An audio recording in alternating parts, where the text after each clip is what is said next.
ছোট্ট এই শিশুটি জানে না লেখাপড়া করলে ভবিষ্যৎ কি হবে।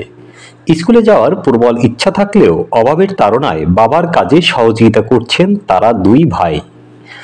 ছোট্ট ভাই সুজন পঞ্চম শ্রেণীতে আর বড় ভাই তাপস এবছর সপ্তম শ্রেণীতে উঠেছে।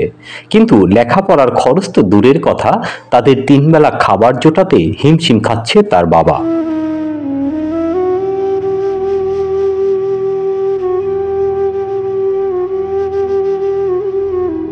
এজন্য স্কুল ছেড়ে বাবার কাজে যোগ দিয়েছেন তারা।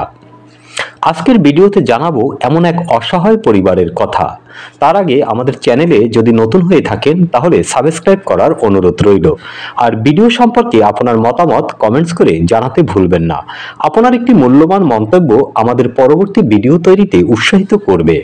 বলছিলাম বরিশাল জেলার বাকীগঞ্জ পৌরসভার ৮ নং ওয়ার্ডের বাসিন্দা স্বপন পাটিকরের কথা। অভাবের তাড়নায় গ্রাম ছেড়ে অপরের দেয়া একটি পরিত্যক্ত খুপড়ি ঘরে স্ত্রী ও 2 সন্তান নিয়ে আশ্রয় হয়েছে তার।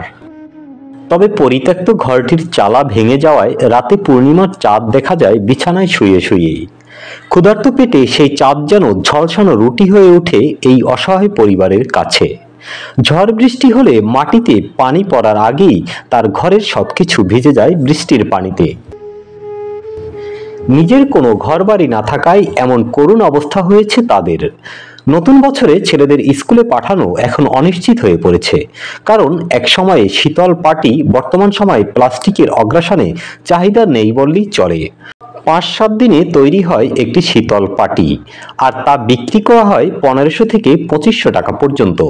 যেখানে মাত্র 100 টাকায় একটি প্লাস্টিকের পাটি পাওয়া যায়, সেখানে 2500 টাকার পাটি এখন বড়লোকের বিলাসী পণ্য ছাড়া কিছুই নয়। বাপদাদার পেশা, কি আর করার, তাই ছাড়তে পারেননি স্বপন পাটিকর। বংশ পরম্পরায় করে আসছেন এই কাজ।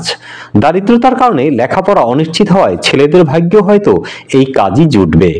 লেখাপড়ার আগ্রহ থাকলেও সুজন ও তাপসের লেখাপড়ার খরচ চালাতে পারছেন না তার বাবা। যেদিন পাটি বিক্রি হয় সেদিন দুবেলা ভাত জুটে, আর বিক্রি না হলে থাকতে হয় একেবারেই উপোস। তাই স্কুলের চেয়ে ক্ষুধা মেটানোই তাদের কাছে প্রধান বিষয় হয়ে দাঁড়িয়েছে। স্বপনের কাজে সহযোগিতা করতে তার স্ত্রী ও 4 জনের 8টি হাত অনবরত জীবন যুদ্ধে টিকে থাকার লড়াই করে চলছে। তবুও যেন দুবেলা দুমুঠো ভাতের নিশ্চয়তা দিতে পারছে না তাদের এই কর্ম। দেশ বিদেশের কেউ যদি এই অসহায় পরিবারের পাশে দাঁড়াতে চান তাহলে ডেসক্রিপশনে দেওয়া নাম্বারে যোগাযোগ করার অনুরোধ রইল।